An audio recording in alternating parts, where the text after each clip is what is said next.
Hello, everyone. Welcome back to another episode of Independent Thought. My name is Desmond Price. For today's episode, I am joined by Haeden Wright. Haeden, thank you for coming on the podcast today. How are you doing? I'm doing well. I'm so happy to be here tonight. I'm really excited to talk to you and tell you about the strike and the work the auxiliary is doing. Thank you so much for being here. I've been trying to, coordinate this particular conversation for a few months now. So it's pretty, awesome for me to finally get you on here to talk about this. This is an issue that I've been following since I came across it from another news show that I watch called Breaking Points, when they talked about your strike and how this has been going on. So I definitely want to get right into that. What was the reason that the strike first started? These coal miners down in your state of Alabama, why did they first originally go on strike, and what were they asking for from the company Warrior Met? Okay, so we actually went on strike on April 1st of 2021. So we have been on strike over a year now, and we went out on an unfair labor practices strike. In 2016, what was Walter Energy filed for bankruptcy. They rebranded themselves as Warrior Met Coal. We have the same CEO, COO, all of your bigwig people are still the same. So they were given free and clear out of bankruptcy. So basically, the union was given a contract and told either we'll go non-union and fire all of you, or you take all of these massive concessions. At the same time, they also didn't have to pay their retirees' pensions. So like my father, who worked there for over 30 years, the bankruptcy judge said they don't have to pay you for that. They don't have to pay your pension. The UMWA had to fight for over a year to get pensions restored for those workers. And with the work of the UMWA, it actually benefited all workers. It made it to where companies can't do that anymore. So that was a big thing. But some of the concessions that we took were a $6 an hour cut in pay, which is huge. But on top of that, we went from having 100% insurance coverage for our families. And I know that 100% insurance is almost unheard of, but we have to think that this is an extremely dangerous job. It takes a huge toll on your body. You're working miles and miles underground, black lung, different diseases, body breakdown from strenuous labor. That could be expected in this type of industry. And that's what a lot of other mines, union mines, offer. We lost that. It went down to an 80-20 plan. So it had a $720 deductible per family member. So on top of a $600 pay cut, then you had that extra cost for medical. We went from having several holidays off with our families to where we only had 3 physical holidays. We had Thanksgiving, Christmas Eve, and Christmas Day. If your spouse worked owl shift, you didn't even have that full day because they had to report to work at 11 o'clock that night. Right. So during that day, they had to sleep to be able to go into work. Another thing that had led to the strike and why so many of us said that we'd had enough was they had a really strict 3 strikes and you're fired policy. They didn't take doctors' excuses at all. So if you missed work on 3 occasions within that year, you were terminated. That means your spouse was miscarrying and you had left work, they would give you a strike. Your spouse went into labor and you needed to leave, you would receive a strike. Your spouse was in the hospital. You yourself was hospitalized, but you couldn't give 24-hour notice that you were in the hospital. You could be given a strike. We had guys given strikes that made it to work, but were late because they had had blowouts, wrecks, hit a deer, accidents, trying to rush to get there. They were still required to work their shift, but they were still penalized by giving a strike.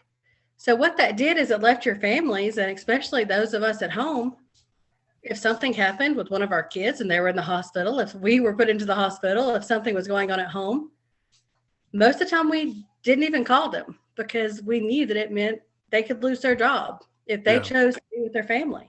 And that's a huge amount of pressure and strain to put on a family. Yeah, absolutely. I mean, some of the things that you're describing right now, I'm going to not choose my words carefully. It's kind of barbaric what I'm hearing. It doesn't even make sense that you could, kind of penalize people for not being able to give 24-hour notice if they go to the hospital. So I also remember talking to you about this previously. You had mentioned that one of the goals for the strike was not to really kind of get better benefits, but just to restore the benefits and the pay that you had in 2016. Is that, is that still true? And also, can you talk to us about how they increase the workload requirements even like afterwards? Yeah, so all we're fighting for is to get back to what we had lost there at the bankruptcy. So we're not even factoring in inflation that should be at up to 6% a year from that contract signing. And what's insulting is at the tentative agreement, that was almost overwhelmingly rejected. It was like 97% voted no. They offered $1.50 raise over the course of the contract. That's what they offered back to workers, and a $500 signing bonus. They still kept insurance 80-20. They raised deductible, I think it was up to $680 instead of $720. I mean, it was a minuscule thing for insurance. So it was really a slap in the face to hear that presented, that's what the company thought that they were worth after these guys pulled them out of bankruptcy by working skeleton crews. Just within, like my husband, who works at number 5 prep plant, which is local 2368. They had a reduction after the bankruptcy of less than half of the amount of people. So every individual was doing the work now that would have been between 2 or 3 people. They were working 12-hour shifts every day. That was their normal shifts. Underground, to where you had a crew that would used to have 30 people, it would have 15 to 18 people. Right. So now you have had people working 6 to 7 days a week, 10 to 12 hours a day in extremely dangerous conditions, while also having to manage the workload of what would have been the job of 2 people. Yeah, that's inconceivable to me, that that you could increase workload, decrease pay, and then kind of basically just like slap your workers in the face like that and expect nothing to happen. But I want to get to why I think companies feel unable to do that here in a moment. But before we do that, I think sometimes when people hear about the idea of coal mining, maybe in other parts of the country, I'm thinking more of like coastal regions.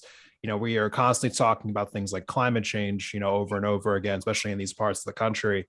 And so people might not have the same level of sympathy for a coal miner, which I think is, egregious, because, all workers deserve respect. But, could you just speak to specifically what type of coal that the miners are working with specifically, and how it's different from, I guess, what people would normally think of when they think about coal? Yeah, so typically when people think about coal, they're thinking about thermal coal, which is used to produce energy. We don't mine any thermal coal here in Alabama. That's not what we mine. We mine metallurgical coal. It's completely different. The burning temperature is actually much, much higher. It can't be used for energy. It's actually used to produce quality coke that you need to make quality steel. So anything that you need for infrastructure that involves steel making, you have to have that product. So it's 2 completely separate types of coal and 2 different issues.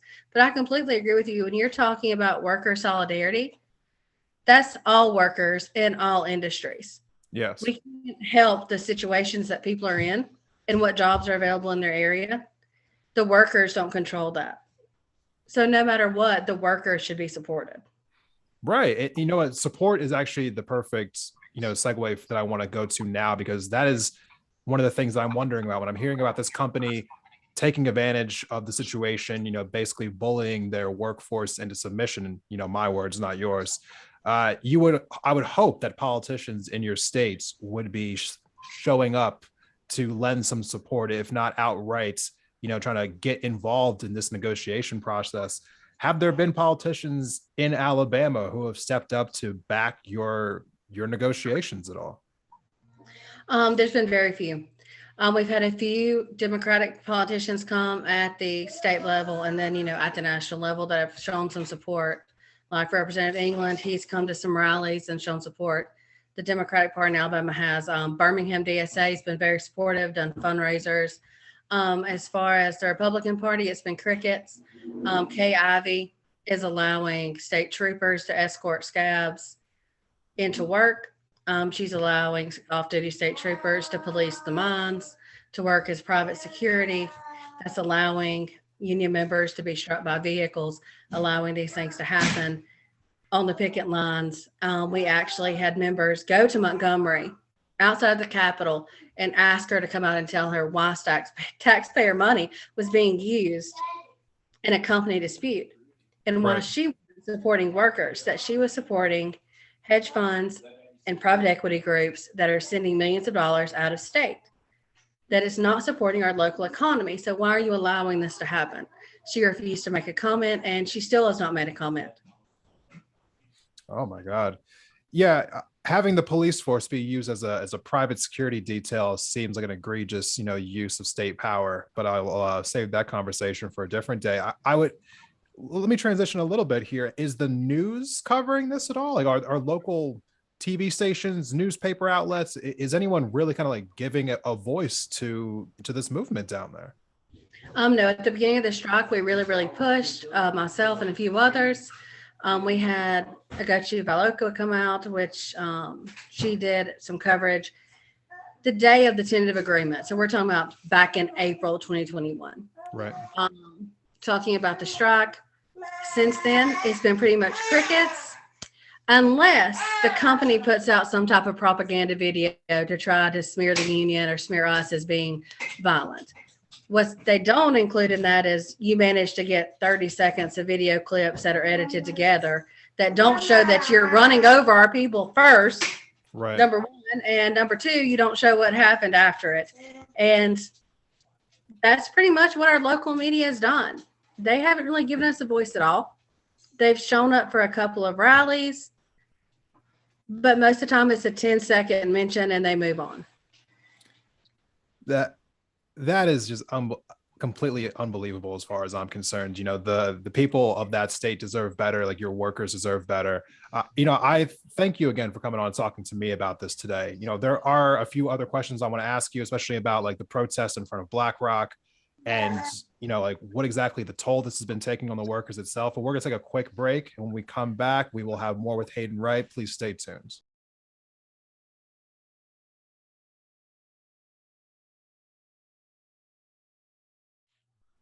Welcome back from the break, everyone. Thank you for sticking with us through this episode of Independent Thought. We have now been joined by a second guest, Braxton Wright. How are you doing today? Pretty good. So, Braxton, you are actually one of the miners in particular that we've been referencing throughout this entire episode so far. Could you I want to ask you a question, particularly now that we have you here. What exactly has been the toll that this has been taking on the miners in particular over the course of the past year, like dealing with all of the stress of dealing with the strike and negotiations, so on and so forth? It's been really tough. I mean, a lot of it seems to be more emotional than, actually, financial or, because a lot of us has picked up, other jobs or part-time jobs, and then we have our strike, benefits. So, but a lot of it's just emotional, for a company that we've worked hard for, I've been there 17 years. Yeah. And I'm still a new guy for some of the locations, some of the guys have still been there 20, 30 years. But a lot of it's just been, emotional. I mean, just the lack of respect for us as workers and as just humans is just, it's really a shame that a company would stoop to the levels that they have during the strike and just regard us, as what created all their profit for the last 5 years. And just for them to say, they don't care, you're not worth what you were being paid. And then they bring in scabs and pay them more than what they were paying us. So, I mean, it's been an emotional, financial, stressful roller coaster. And, while I was on strike, I went to work with Amazon, here in Birmingham, trying to help them guys. And so that part was a little stressful too. And I've learned a lot over the last year. I think my mindset has changed on a lot of different things. I've learned more who our friends and supporters are. So right. A lot of people has kind of opened their eyes to see, where the support comes from. So some good has come out of it, even though it's been, tough. Just been on strike's tough, and been on strike for over a year, is even harder. But we're set up now to we're going to be in it until we win it. I mean, there ain't no giving up now. We've stuck it out this long. We can stick it out another year if they want to. I mean, we can fight them longer than they can handle it. That's a great segue into the next question I have for you. I want to ask another question directly to you, Braxton. Here, when people hear about these kind of disputes between workers and companies, I think the the phrase that's been thrown out for years now is like, oh, if you're having an issue with your job, why don't you quit? And I've heard a lot of different people give their variation of, an answer to that question. But I want to ask you specifically, why has it been so important for you to continue to try to push for a better contract versus finding a different job? Yeah, there's nothing that makes me madder than somebody to say, why don't you just quit and find another job, Right. But, the coal mining, it's, we are a union coal mine, but just the coal miners herself is a brotherhood, and then you throw in the union brotherhood, the aspect of it, and we're even that stronger of a knit group.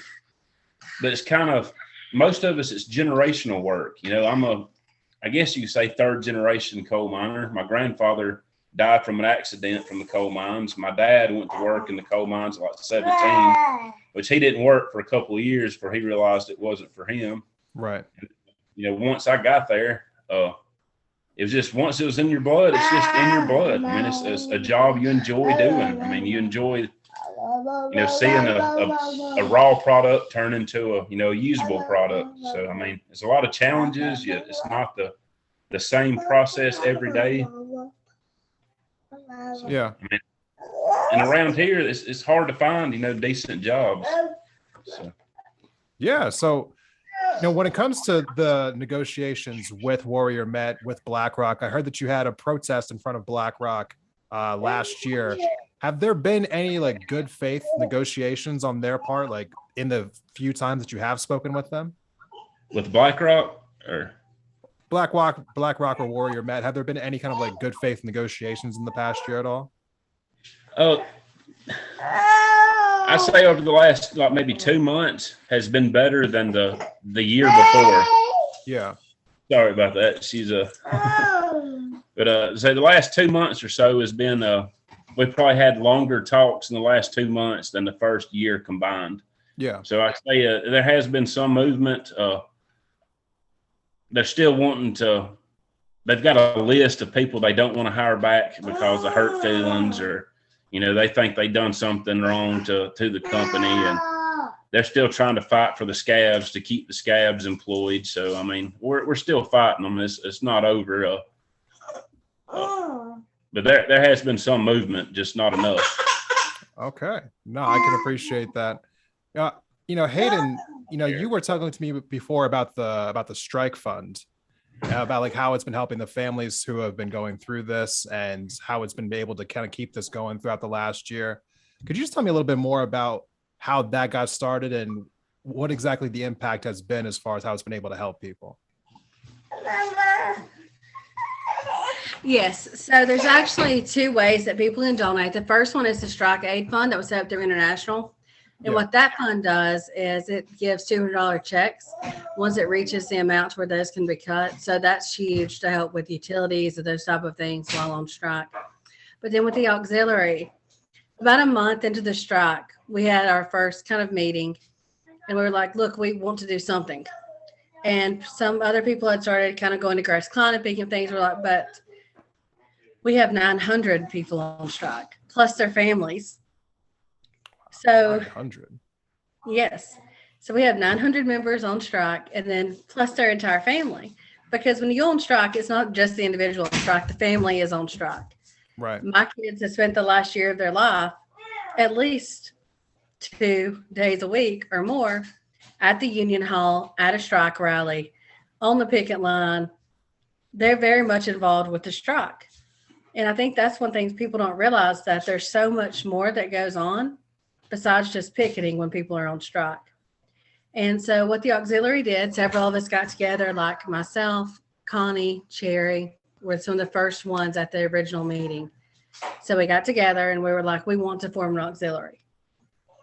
Local 2397 actually had an established auxiliary, but it was retirees.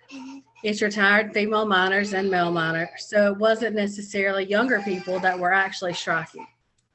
But we work with them. So both auxiliaries work together, but we set up this PayPal. And honestly, when I set it up and I got with Larry Spencer and we talked about what we could do, we were just hoping maybe we could get enough to help families for a week or two with groceries. Right. And now we're over a year out and we've been able to provide groceries, baby formula, diapers, baby wipes, hygiene products to families every single week. That's huge. Right. And on top of that, we actually feed every single person that comes to any of our rallies. So we rally every Wednesday night. We actually feed them a meal. So we actually don't just come together and rally and go home. We actually share a meal together. Okay. So I think that that's important, that we have that family element, that we're not just feeding kind of our spirit and our solidarity, but we're also feeding people. So they at least have that meal when they come to us, and we serve it to them to let them know that we appreciate what they're doing and what they have been doing for the past year for themselves and for our families. Yeah. And it's actually, grown. Now we have clothing there available for families because we have several with newborn babies.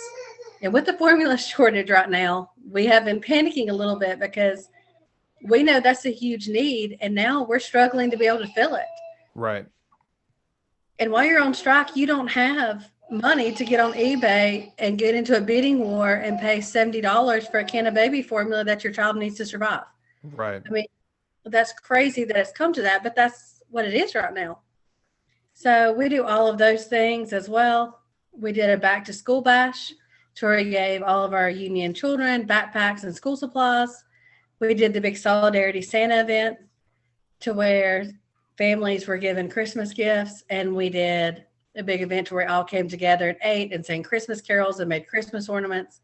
So when we say that we're a family, that's what we try to embody, that we are our community and we're going to lift up and support each other, and not just within our union, but we've been there every time RWSU needed us. We showed up for them. Now with Starbucks organizing, we showed up for their sip-in. Yeah. So I think that's what people need to understand. Your union family is not just your local. It's not just your district. When you join a union, you're gaining 6 million brothers and sisters that are ready to fight for you. You know, I think you might have just stolen my last question from me, but I'm just going to ask it again anyway. If you had a chance, I guess, to speak with, Warrior Med or BlackRock, I guess, directly today, like what would your message to them be as far as, I guess, let's just keep it that simple. What would your message be to them? They need to understand that workers are who control production. Without labor, there would be no company. It's the laborers, the workers, that pulled them out of bankruptcy while the executives sat in their office. It was the executives that made the poor business decisions that caused that bankruptcy to begin with. So we're not going to sit back and be exploited anymore. And no worker should sit back and be exploited by a company making millions off their backs. So we're done with that. We're done with breaking our bodies, breaking our families apart to make them millions, unless we're being compensated fairly for that labor we're producing. Well said. Well said. Thank you so much for coming on to the show today and telling us about what's going on with the strike. Where can people find you online to learn more about you and the strike fund? Where can we find you at? So you can find me on Twitter. I post pretty regularly about the strike and things going on. It's just at Haeden Wright on Twitter. You can follow at Mine Workers on Twitter for the UMWA's updates on the strike and what's happening within the union. And there's been several, like you are doing, several other journalists, independent journalists that have been covering the strike because we've been abandoned by mainstream media. It doesn't fit their agenda because when you're looking at unions, you're looking at breaking down division. Right. Within the union, you're equal. It doesn't matter your gender. It doesn't matter your race. It doesn't matter your religion, your ethnicity, your political views. You become a brother or sister. And for a lot of people, that's scary because when we start seeing each other that way, we can really take control and power back from the people who don't want us to have that power. So I think it's really important to get out there, follow a lot of these independent journalists that are actually putting out real news, real media, and following real working class issues, because you might be surprised to see there's people just like you that aren't just fighting for themselves, they're fighting for better for all of us. Love it. Haeden Wright, thank you so much for coming on to the show today. I hope that everyone who's listened goes into the episode description right now. The links that she just referenced will be in the episode description, so go check those out now. And please go follow more about this story, post about it online, Instagram, Facebook, Twitter, TikTok, wherever you spend your time on social media. Thank you so much for coming on the show again today, Haeden, and we will see you all in the next episode of Independent Thought. Thank you.